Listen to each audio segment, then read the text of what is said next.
Buat teman-temanku yang baru gabung, bisa cek di playlist untuk urutan videonya, dan bisa juga cek di playlist untuk judul barunya. Bab 251 Ikan Tua. Oke, ikan tua, itu benar. Kita akan menghajar orang jahat besar itu. Namun, fakta bahwa aku adalah kakek dari pihak ibumu harus dirahasiakan untuk saat ini. Suan Yuan Yu tidak berniat melepaskan Yun Ziyuan dan keluarganya, tapi Yun Ran tidak mengizinkannya mempublikasikan hubungan mereka sebelumnya, jadi dia hanya bisa meminta Pak Tua itu untuk tidak memanggilnya sebagai kakeknya di luar. Mengapa? Apakah kamu tidak ingin menjadi kakek Sweetie Cake? Pak kecil itu selalu menjadi Pak kecil yang bermasalah. Dia segera mengungkapkan keraguannya. Bagaimana mungkin kakek tidak menginginkanmu?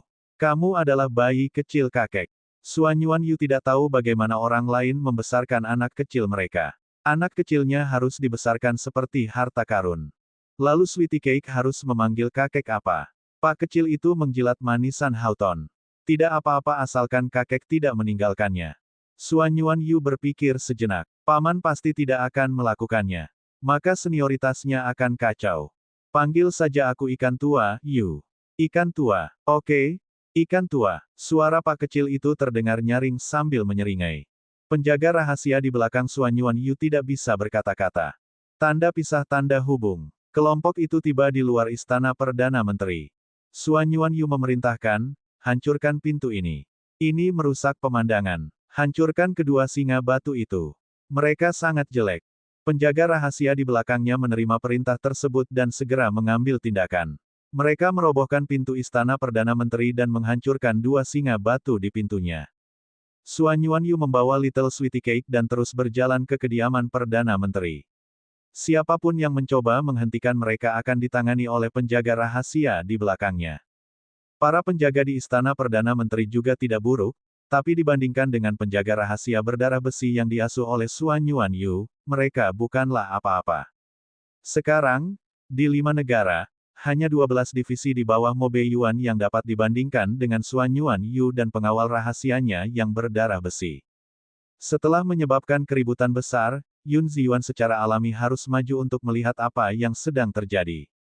Beraninya kamu? Siapa kamu? Beraninya kamu menerobos masuk ke kediaman Perdana Menteri di benua timur. Suasana hati Yun Ziyuan sedang buruk. Mengetahui bahwa seseorang telah mendobrak pintu kediaman Perdana Menteri, dia berteriak dengan ekspresi gelap. Ikan tua, itu adalah telur yang sangat buruk. Little Sweetie Cake mengenalinya hanya dengan mendengar suaranya. Yun Ziyuan melangkah ke halaman dan melihat siapa orang itu. Si kecil jelas adalah kecil yang dilahirkan oleh Yun Ran, tapi pria yang menggendong kecil itu bukanlah Mo Beiyuan. Dia tampak agak familiar. Tampaknya itu adalah tiran dari Wuan. Yun Ziyuan membeku. Ekspresinya sangat jelek, dan pupil matanya mengecil. Kata-katanya yang marah tersangkut di tenggorokannya. Bagaimana mungkin tiran itu, Suan Yuan Yu? Kenapa dia datang ke benua timur? Tidak, kenapa dia datang ke istana Perdana Menteri? Dia bahkan menggendong kecil yang dilahirkan Yun Ran. Ketika kaisar dari 3 negara lainnya berdiri di depan Yun Ziyuan tidak akan terlalu bingung. Namun, orang di depannya adalah Suan Yuan Yu, tiran yang temperamental itu. Mengapa Kaisar Wuan datang ke istana Perdana Menteriku? Yun Ziyuan adalah Perdana Menteri benua timur. Meskipun dia bingung, dia tidak begitu takut pada Suan Yuan Yu sehingga dia tidak berani berbicara. Tidak peduli seberapa cakapnya Suan Yuan Yu, dia tetaplah tiran Wuan, dan dia adalah Perdana Menteri benua timur. Jika Suan Yuan Yu ingin menyentuhnya, dia harus berpikir dengan hati-hati. Tanpa diduga, saat dia selesai berbicara, Suan Yuan Yu memerintahkan penjaga rahasia di belakangnya, pukul dia sampai mati. Ketika Yun Ziyuan mendengar perintahnya, dia mengungkapkan ekspresi keraguan. Kaisar Wuan sepertinya lupa bahwa ini adalah benua timur dan saya adalah Perdana Menteri benua timur. Jika kamu menyentuhku, bukankah kamu akan berlebihan? Tatapan tajam Suan Yuan Yu dipenuhi dengan niat membunuh yang tidak terselubung. Perdana Menteri benua timur, suatu kebetulan. Aku memukulmu. Pak kecil di pelukannya mengepalkan tinjunya dan melambai ke arah Yun Ziyuan. Pukul telur besar yang jelek. Bab 252 Hukum. Akulah hukum. Ketika Suan Yuan Yu menunduk untuk melihatnya, tatapan mematikan di matanya menghilang tanpa jejak. Kamu memakan manisan Houghtonmu. Kamu tidak perlu melakukan hal seperti itu, jangan sampai tangan kecilmu terluka. Oke, Pak pengepak itu menjilat manisan Houghton dan menggelengkan kepalanya sembarangan di pelukan Suan Yuanyu. Ketika Yun Ziyuan melihat kecil itu, dia menduga bahwa Suan Yuanyu tidak menentangnya di masa lalu dan tidak ada alasan baginya untuk tiba-tiba menemukan masalah dengannya. Itu pasti karena kecil ini. Kapan saya menyinggung Kaisar Wuan karena Kaisar Wuan menemukan masalah dengan saya? Suan Yuanyu menyipitkan matanya dan tersenyum tipis. Aku hanya tidak menyukaimu. Menurutku kamu pantas dipukul. Penjaga rahasia di belakangnya tidak menunda dan segera melaksanakan perintahnya. Beberapa orang maju dan mengepung Yun Ziyuan. Tingkat kultivasi Yun Ziyuan tidak rendah, tetapi penjaga rahasia di sekitar Suan Yuanyu bukanlah orang biasa. Mereka menyerang pada saat yang sama, dan Yun Ziyuan merasa kesulitan untuk menghadapinya. Yun Qingqing dan Luo Dai menerima kabar dari para pelayan dan bergegas mendekat. Mereka ingin melihat siapa yang berani menerobos masuk ke kediaman Perdana Menteri mereka. Mereka berdua belum pernah melihat Suan Yuanyu sebelumnya, jadi mereka tentu saja tidak mengetahui identitasnya. Mereka hanya merasa wajah dingin dan tampan pria di depan mereka itu muram. Alisnya seperti gunung yang tumpang tindih dan matanya seperti tinta. Hidungnya mancung dan seluruh tubuhnya memancarkan aura bermartabat dan menindas. Saat ini, senyuman tipis muncul di sudut mulutnya, mengeluarkan aura dingin. Hanya satu pandangan saja sudah cukup untuk membuat seseorang bergidik. Keduanya secara alami melihat paket kecil di pelukan Suan Yuanyu. Siapa kamu? Tidakkah kamu tahu bahwa ini adalah kediaman Perdana Menteri? Ini bukan tempat bagi Anda dan orang-orang Anda untuk berperilaku buruk. Yun Qingqing menenangkan diri. Dia ingat bahwa dia belum pernah melihat pria ini di kota Kekaisaran Benua Timur, jadi dia menduga pria ini hanya memiliki aura dingin dan menakutkan, tetapi identitasnya sebenarnya biasa saja. Oleh karena itu, dia berteriak pada Suan Yuanyu dengan dingin. Suan Yuanyu menatap mereka dengan dingin dan bertanya pada Sweetie Cake, yang ada di pelukannya, Sweetie Cake, apakah mereka mengganggumu dan ibumu? Pak kecil itu mengangkat matanya yang besar seperti permata dan menunjuk ke depan dengan tangan kecilnya yang lembut, telur jelek besar juga. Pekrat itu menggembungkan pipinya dengan marah. Kemampuannya untuk mengekspresikan dirinya tidak terlalu bagus, tapi itu cukup untuk dipahami oleh Suan Yuanyu. Baiklah, aku mengerti. Selama yang dibicarakan oleh Pak kecil itu adalah telur jelek yang besar, dia tidak akan membiarkan orang itu pergi. Kalahkan keduanya sampai mati. Sebelum Yun Qingqing dan Luo Dai mengetahui apa yang sedang terjadi, mereka dihadang oleh beberapa penjaga rahasia yang tinggi dan berwajah gelap. Luo Dai masih memiliki budidaya kekuatan spiritual untuk melindungi dirinya sendiri, tetapi setelah akar spiritual Yun Qingqing direnggut kembali oleh Yun Ran, dia tidak lagi memiliki budidaya kekuatan spiritual. Dia dipaksa kembali oleh penjaga rahasia. Apa yang sedang kamu lakukan? Apakah ada hukum di dunia ini? Suan Yuanyu mencibir dan sudut mulutnya melengkung. Matanya dingin. Hukum. Akulah hukumnya. Mata Yun Qingqing dipenuhi ketakutan. Siapa pria ini? Mengapa dia memancarkan aura yang begitu kuat dan bermartabat? Kenapa dia melindungi kecil yang dilahirkan Yun Ran? Yun Ran pasti telah merayunya dan mengatakan hal-hal buruk tentang keluarga Yun di hadapannya, membuatnya membalas dendam pada keluarga Yun demi dia. Saat ini, dia mendengar ayahnya, Yun Ziyuan, berteriak, Kaisar Wuan. Baru kemudian dia menyadari bahwa pria di depannya sebenarnya adalah tiran nomor 1 di 5 negara, Suan Yuanyu. Wajah Luo Dai pucat dan dia terkejut. Bagaimana Yun Ran merayu tiran yang seharusnya berada jauh di Wuan ini? Bab 253 Apa itu tiran? Wajah cantik Yun Ran terlintas di benak Yun Qingqing, dan dia berbicara dengan tergesa-gesa. Kamu ditipu oleh Yun Ran. Dia hanya memiliki wajah polos dan tidak berbahaya. Sebenarnya, dia kejam. Sejak dia masih muda, dia suka merayu pria dimanapun. Kamu hanyalah salah satu pria yang dia bujuk. Kamu adalah bola yang ganas, setan. Ketika Pak kecil itu mendengar Yun Qingqing menjelek-jelekkan ibunya, dia berhenti makan manisan Houghton dan membalas. Suan Yuanyu sudah dipenuhi amarah terhadap keluarga ini. Ketika dia mendengar bahwa mereka memfitnah putri kandungnya, matanya dipenuhi kesuraman. Sudut bibirnya yang tadinya melengkung perlahan membeku. Kembali ke keluarga Yun Yunran pasti dihina oleh wanita ini dengan kata-kata kotor ini. Suan Yuanyu mengangkat alisnya yang dingin dan memerintahkan penjaga rahasia, bawa wanita ini kemari. Penjaga rahasia menerima perintahnya dan dengan lembut membawa Yun Qingqing yang panik. Suan Yuanyu duduk di bangku batu di samping dengan sweetie cake di pelukannya. Pak kecil itu berdiri di pangkuannya dan bersandar di lengannya untuk memakan manisan Houghton. Dia bahkan tidak memakai sepatunya. Ketika dia bangun, Yunran lupa memakaikan sepatu untuknya ketika dia menggendongnya dari sofa empuk. Kakinya yang cantik dan lembut menginjak pakaian Suan Yuanyu dan dia mengusap kaki kirinya dengan kaki kanannya. Wajahnya yang lembut dan cerah menggembung. Ikan tua, aku tidak suka telur beracun ini. Telur bau, telur busuk. Perbendaharaan kata si Pak kecil dalam memarahi orang sungguh kurang. Itu hanya sejenis telur. Suan Yuanyu membiarkan Pak kecil itu menginjaknya tanpa rasa meremehkan. Yun Qingqing diantar ke Suan Yuanyu oleh dua penjaga rahasia dan dipaksa berlutut dengan kepala ditekan ke bawah. Namun, dia tidak mau berlutut di depan kecil yang dilahirkan Yunran. Oleh karena itu, dia mengangkat dagunya dan mengerahkan keberaniannya untuk melihat ke arah Suan Yuanyu. Pria di depannya berpakaian hitam, samar-samar memperlihatkan otot-ototnya yang indah dan kencang. Kakinya yang panjang, bahunya yang lebar, dan pinggangnya yang sempit bersih dan rapi, dia seperti seorang raja yang tertidur dalam kegelapan, dengan sedikit misteri dan keanggunan. Jantungnya berdetak lebih cepat. Dibandingkan dengan Mo Jinyu dan Mo Chengwang, Suan Yuanyu sedikit lebih tua, namun pria di depannya adalah satu-satunya orang di 5 negara yang mampu bersaing dengan Mo Beiyuan. Dia tidak seperti Mo Chengwang yang tidak berguna, yang kencing di celana saat melihat Mo Beiyuan dan tidak berani menyentuh Yunran dan dua kecil itu. Jadi bagaimana jika dia adalah seorang tiran? Mo Beiyuan masih menjadi raja hantu. Yunran jalang itu telah merayunya. Selama dia bisa menginjak-injak Yunran, dia rela mengorbankan dirinya untuk merayu tiran ini.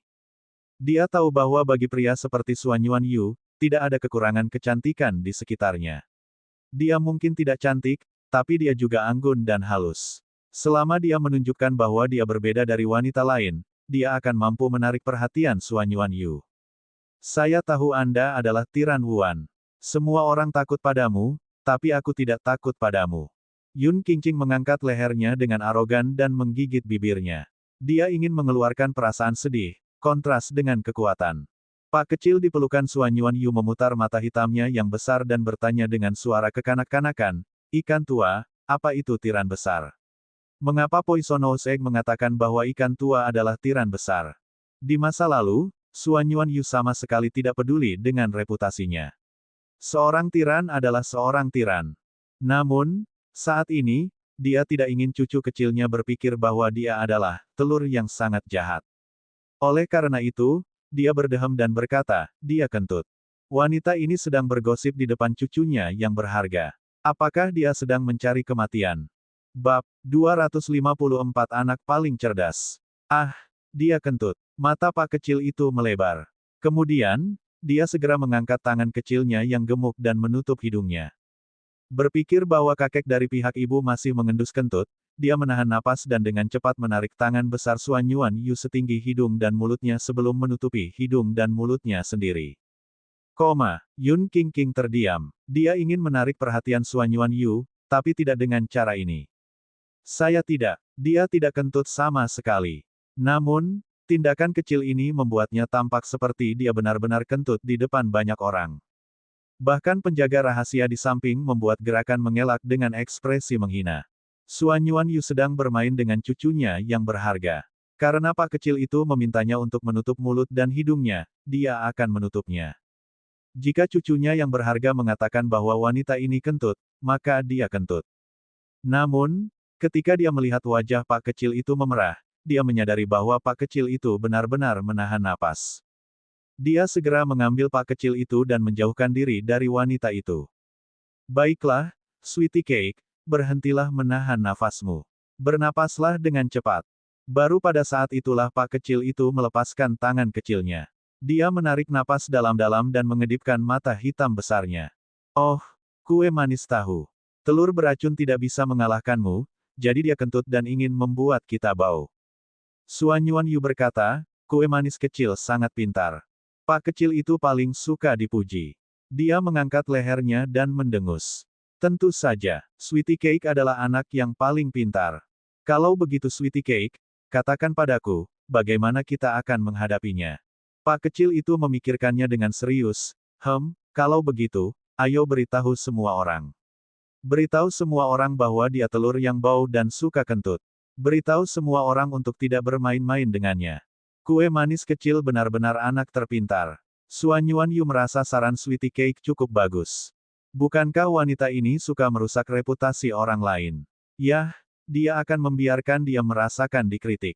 Mari kita lakukan. Letakkan dia di tembok kota-kota Kekaisaran Benua Timur dan pasang tanda.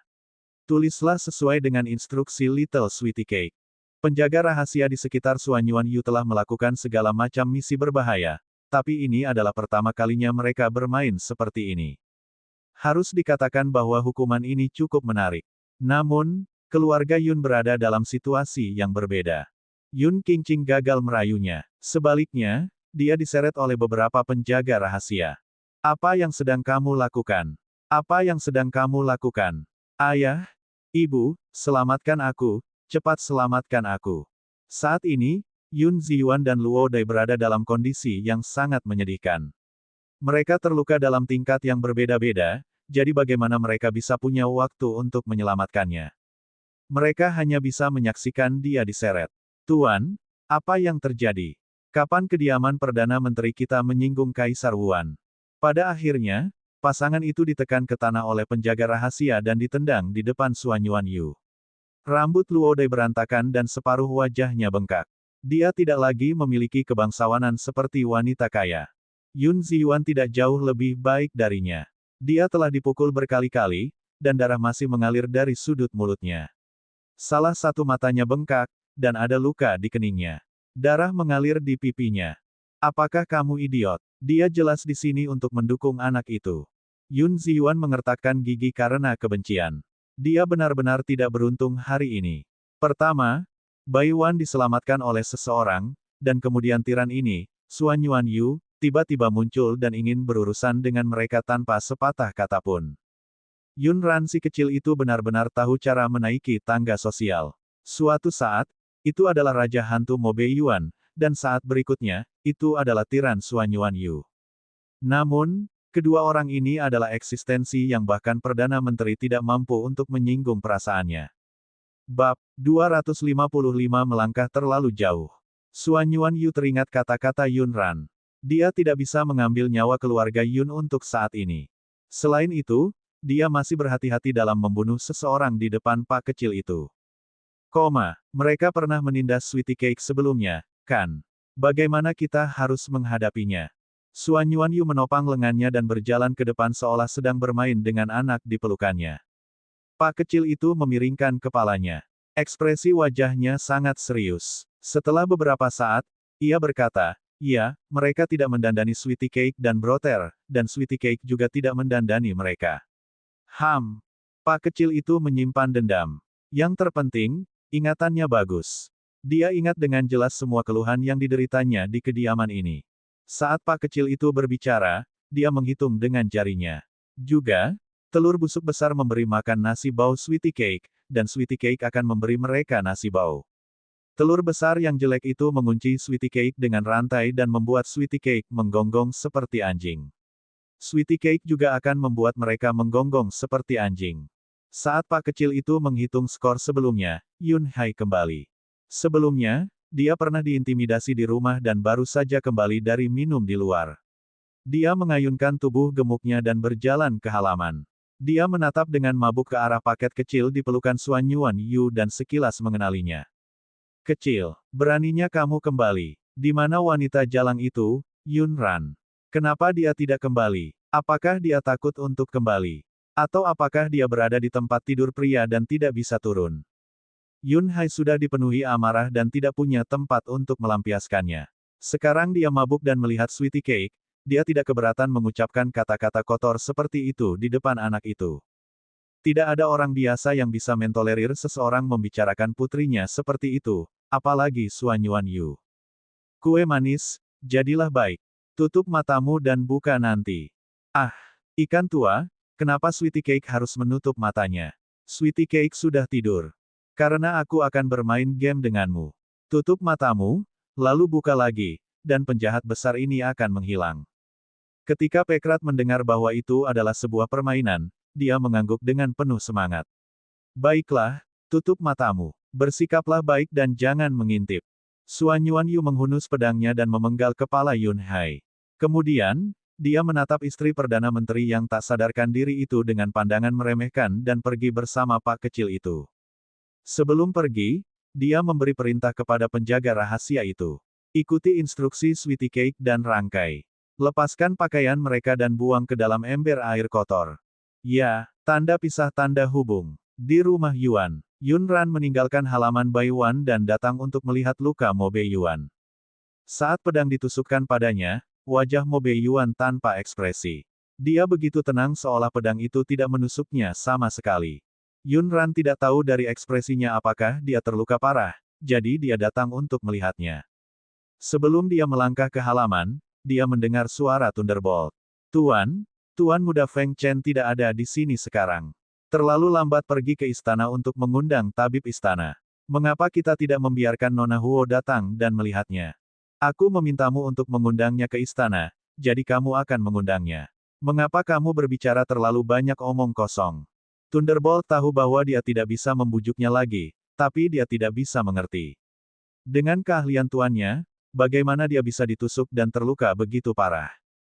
Kalau luka ini sedikit lebih miring, pasti sampai ke jantung. Guru, meskipun ini adalah tipu muslihat untuk mendapatkan simpati, tidak perlu terlalu serius. Di mata Thunderbolt, tuannya pasti sedang menggunakan tipu muslihat. Bagaimanapun juga, ayah kandung Nona Yunran adalah Kaisar Wuan. Nona Yunran tidak akan lepas dari identitasnya sebagai Putri Wuan di masa depan. Kaisar Wuan tidak menyukai tuan mereka sejak awal.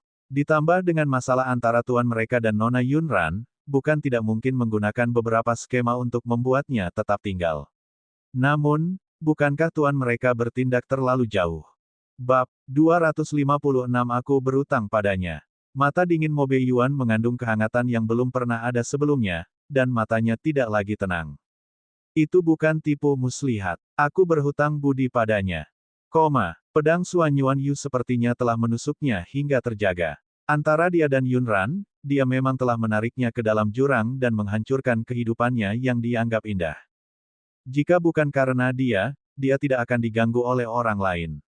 Jika bukan karena dia akan menemukan orang tua kandungnya dan mengembalikan statusnya sebagai putri kecil Wuan. Dia akan bertemu pria baik dan memiliki anak bersamanya. Tapi sekarang, hidupnya sangat terkait dengan dia, sang Raja Hantu. Itu karena kedua anaknya, dan racun parasitnya, tapi dari awal sampai akhir, dialah yang paling tidak bersalah.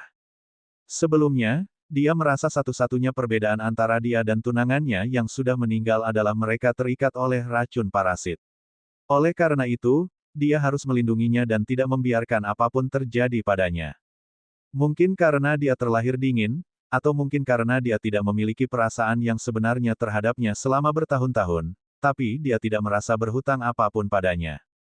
Tapi sekarang, dia tahu bahwa dia berbeda dari wanita-wanita di hatinya. Itu bukan karena mereka punya anak dan terikat oleh racun parasit, tapi karena dia adalah Yunran. Dia ingin melindunginya karena naluri, bukan karena racun parasit. Bukan karena dia adalah ibu dari dua anak tersebut. Dia ingin melindunginya. Dia ingin dia hidup. Dia ingin melihatnya tersenyum. Dia bahkan merasa posesif. Mo Beiyuan tahu bahwa sikap posesifnya terhadap wanita adalah sikap posesif pria terhadap wanita, bukan racun gu. Bahkan jika dia tidak dekat dengannya sekarang, dia masih ingin memeluknya dengan erat, mencium bibirnya, dan menjadikannya miliknya sendiri. Oleh karena itu, bukanlah tipu muslihat untuk mendapatkan simpati. Dia hanya merasa bahwa mereka yang menyakitinya harus dihukum, dan dia pun tidak terkecuali. Mo Beiyuan tahu bahwa pikirannya sedikit tidak normal. Dia takut dia akan menakutinya jika dia mengatakannya, jadi sebaiknya dia membiarkannya berpikir bahwa itu adalah racun gu. Semua yang dia lakukan disebabkan oleh racun parasit. Yunran tahu bahwa langkah kakinya tidak bisa lepas dari telinga Mo Beiyuan, dan dia tidak berniat menguping pembicaraan mereka. Dia mendorong pintu hingga terbuka dan masuk. Tanpa diduga, karena Mo Beiyuan hanya merawat lukanya untuk menghentikan pendarahan, pakaian di bagian atas tubuhnya telah dilepas, memperlihatkan otot-ototnya yang kencang dan lengannya yang kuat. Yun Ran baik-baik saja. Dia telah melihat banyak situasi toples dalam kiamat dan berjalan maju dengan ekspresi biasa. Bagaimana lukamu? Jika serius, mintalah Huo Chanyi untuk datang dan melihatnya. Jangan bertahan. Yun Ran merasa lukanya kurang lebih ada hubungannya dengan dirinya. Suan Yuan Yu telah menikamnya untuk membalaskan dendamnya.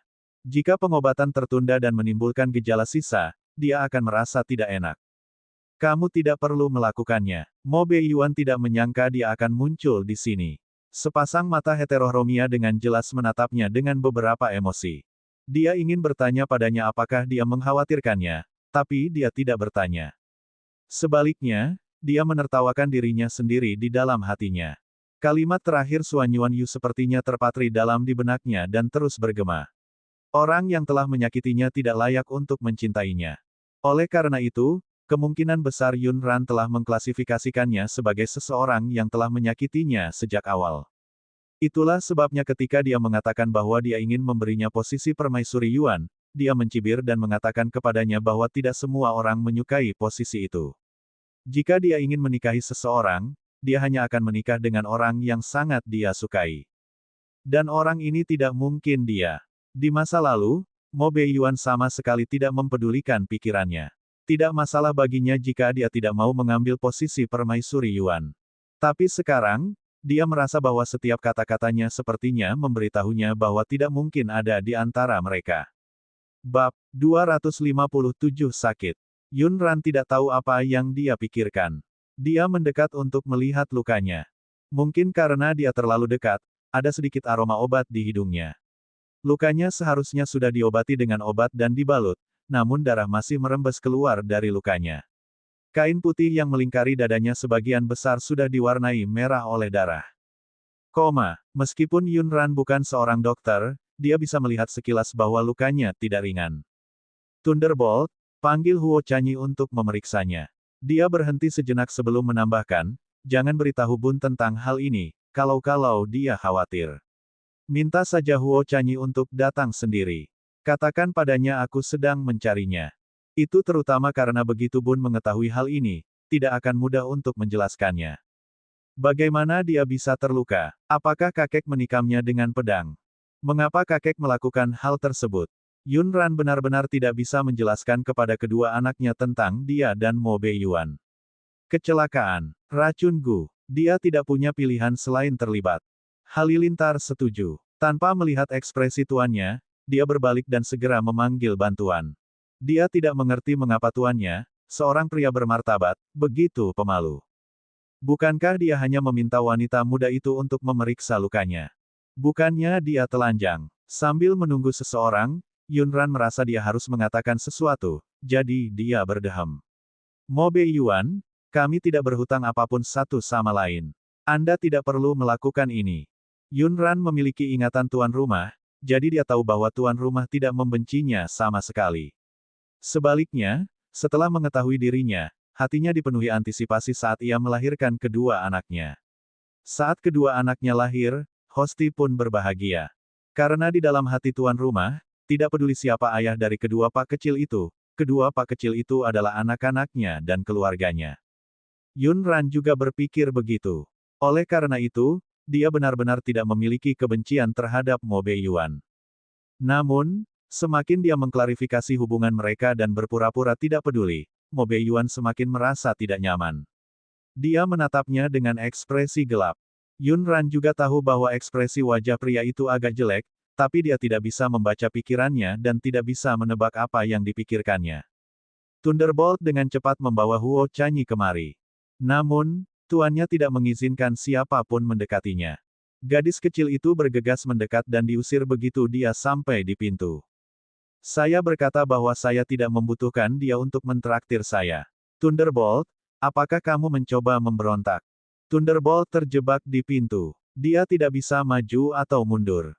Yun Ran mengerutkan kening. Dia tahu bahwa Mo Beiyuan memiliki temperamen yang buruk. Jika tidak, dunia luar tidak akan menyebarkan rumor bahwa dia adalah iblis jahat. Jelas sekali dia bahkan tidak peduli dengan tubuhnya. Yun Ran sangat marah tanpa alasan. Mo Beiyuan, apakah akan membunuhmu jika membiarkan Huo Chanyi memeriksa lukamu? Yun Ran secara alami tidak takut padanya ketika dia marah. Dia mengangkat wajah porselennya ke arahnya dan membalas. Mo Beiyuan mengerutkan bibirnya, matanya dipenuhi ketidaksenangan. Saya sakit. Saya tidak bisa membiarkan wanita lain dekat dengan saya. Mengapa kamu memiliki begitu banyak kebiasaan buruk? Yun Ran mau tidak mau mengeluh lagi, tapi kemudian dia memikirkan racun Gu yang aneh pada dirinya. Bukankah hanya aku yang tidak bisa mendekati racun parasitmu? Mengapa wanita lain tidak bisa mendekatinya? Mata Yun Ran membelalak saat dia bertanya dengan suara rendah. Bab 258 baru saja main. Mo Beiyuan frustrasi dan tidak ingin wanita lain mendekat. Oleh karena itu, siapa yang tahu bahwa dia akan menyelesaikan masalah ini? Matanya menjadi gelap saat tatapannya tertuju pada wajah menawannya. Matanya dipenuhi dengan emosi saat dia mendekat dan menghembuskan napas perlahan. Suaranya rendah dan serak. Aku bisa mentolerirnya jika kamu mendekat. Ujung telinga Yun Ran agak merah. Orang di depannya bertelanjang dada, dan otot-otot di tubuhnya memancarkan aura jantan. Sulit bagi hatinya yang murni untuk memiliki pikiran aneh ketika dia tiba-tiba mendekat dan mengucapkan kata-kata seperti itu. Apa yang bisa dia toleransi? Apakah Yun Ran takut padanya sekarang? Dia takut dia tidak bisa menahan diri untuk tidak menyerangnya. Tidakkah dia tahu bahwa dia terlihat sangat menarik?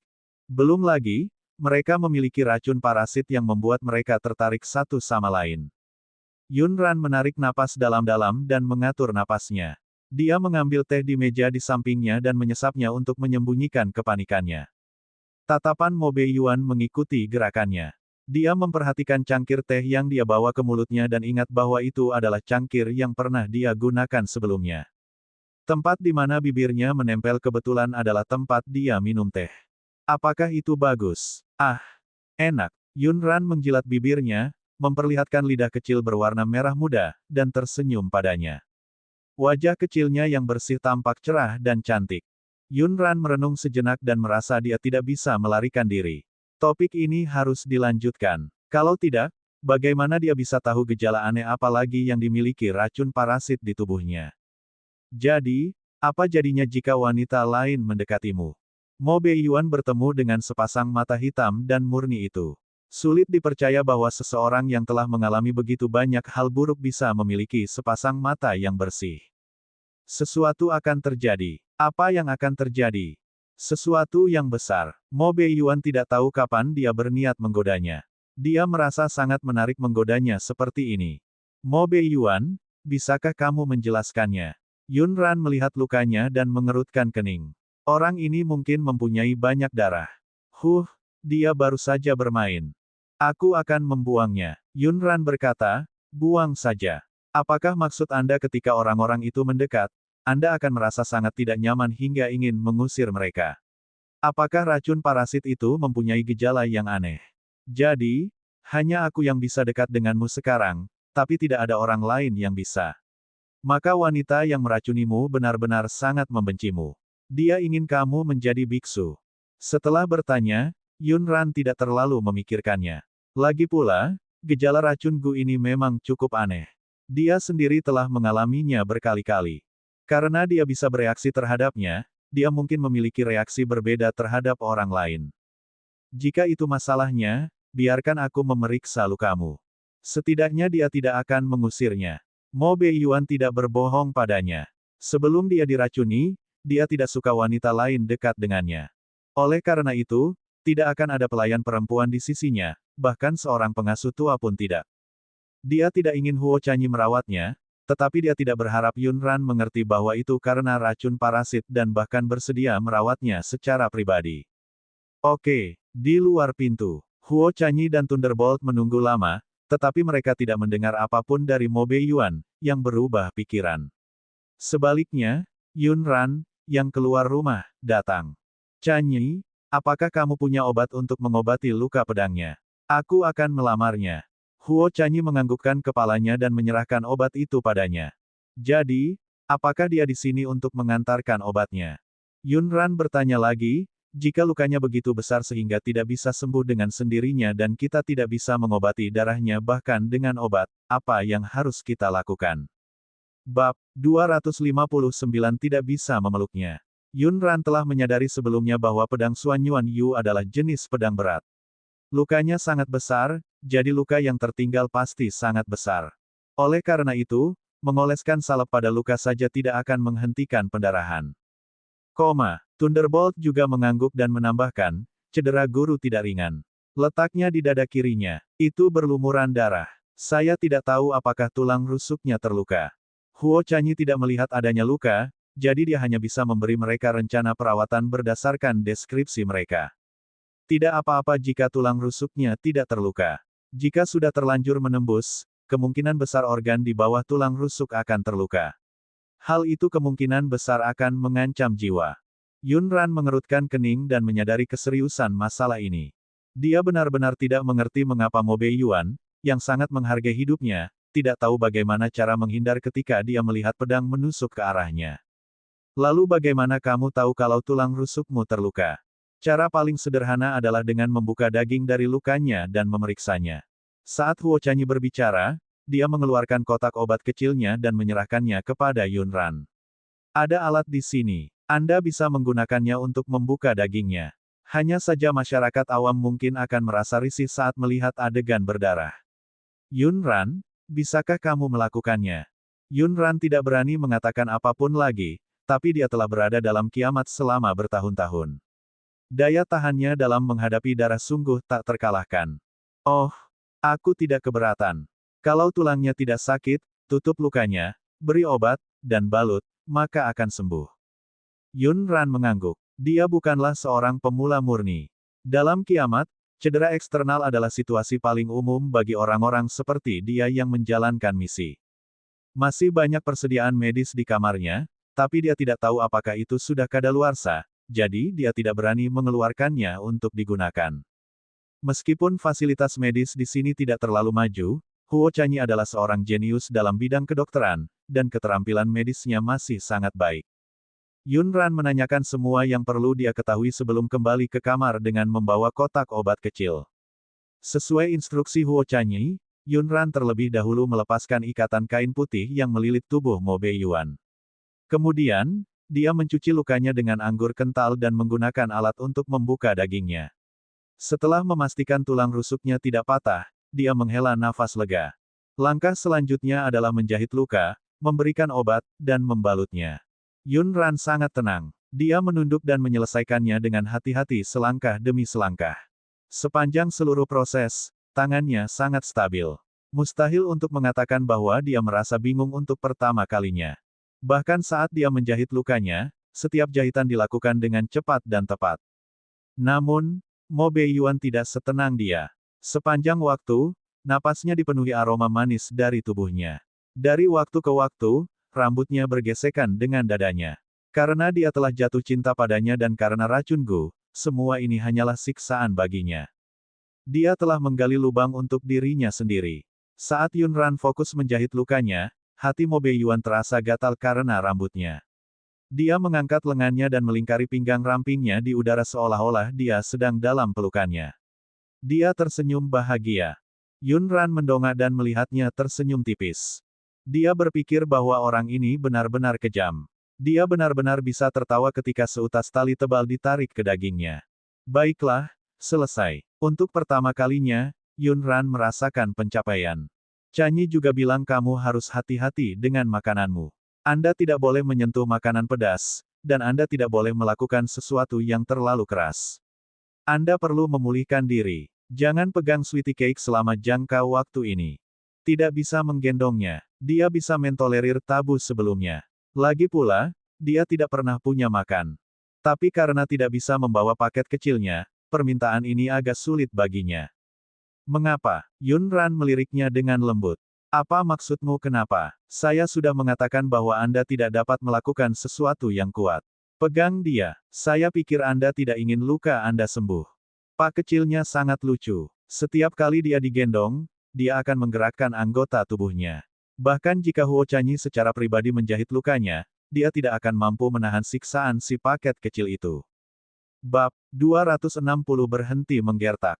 Mo Beiyuan baru saja mengenakan pakaiannya ketika penjaga rahasia membawakan berita dari Istana Perdana Menteri.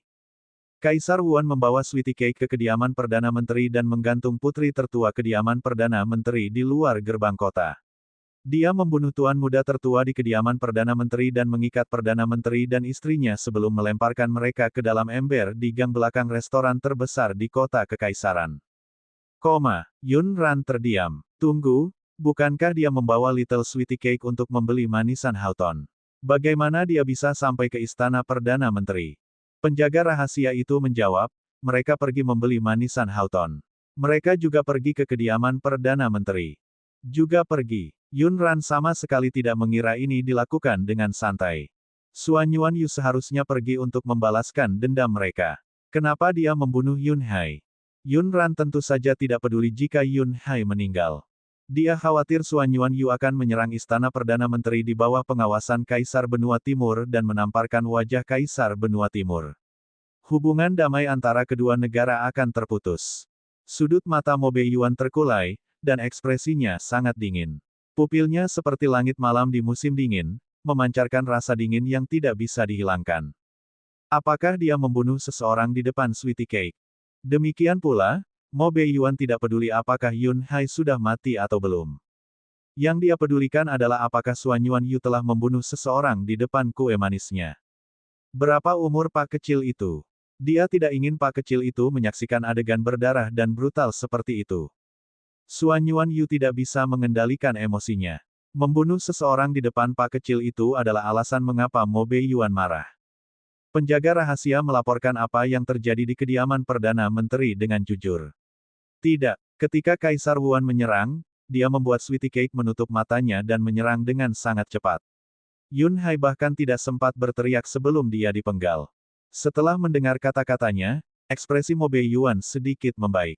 Tidak lama setelah penjaga rahasia kembali untuk menyampaikan berita, Suan Yuan Yu kembali dengan paket kecil itu. Pak kecil itu terkikik di pelukan kakeknya. Jelas sekali, dia tidak tahu apa yang baru saja terjadi. Ibu, kakek membawa Sweetie Cake untuk melawan penjahat besar. Pekrat itu mengepalkan tangannya dan berbicara dengan suara kekanak-kanakan. Melihat dia berlari menuju Mo Beiyuan dengan kaki pendeknya, Yun Ran dengan cepat maju untuk menghentikannya dan memeluknya. Ayah, peluk. Pekrat itu ada di pelukannya dan bahkan melambaikan kedua lengan pendeknya ke arah Mo Beiyuan untuk dipeluk. Yun Ran melihat Mo Beiyuan maju beberapa langkah dan mengangkat tangannya. Melihat gerakannya yang alami dan terampil, terlihat jelas bahwa dia telah melupakan luka di tubuhnya. Yun Ran terbatuk pelan. Lengan ayah terpelintir. Dia tidak bisa memelukmu selama beberapa hari ke depan.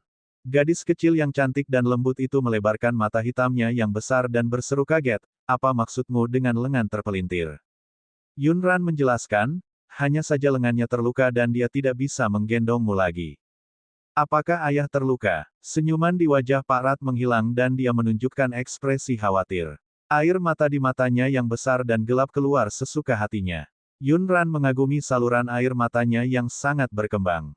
Pekrat itu menangis sedih. Mereka yang tidak mengetahuinya akan berpikir ada yang tidak beres dengan Mo Beiyuan. Dia tidak bisa memelukmu untuk saat ini. Saat dia pulih, dia masih bisa bermain denganmu. Yun Ran menyeka air matanya dan membujuknya dengan lembut untuk menghilangkan kegelisahan di hatinya. Lalu apakah sakit jika ayah terluka? Sweetie Cake harus menyerang ayah. Tidak akan sakit lagi. Suan Yuan Yu menyentuh hidungnya. Lengannya terluka. Dia takut dia baru saja menusuknya. Namun, Mo Beiyuan adalah seorang laki-laki. Kenapa dia membual? Sungguh megah. Dia sudah dewasa. Dia tidak takut sakit. Takut. Ayah takut sakit. Pak kecil yang lembut dan cantik itu baru saja menangis. Masih ada air mata kristal di bulu matanya yang tebal dan keriting. Matanya yang besar berair karena menangis, dan ujung hidungnya berwarna merah muda. Dia tampak sangat menyedihkan. Suaranya sedikit bergetar, dan dia tampak seperti akan menangis saat dia menatap Mo Beiyuan dengan penuh semangat.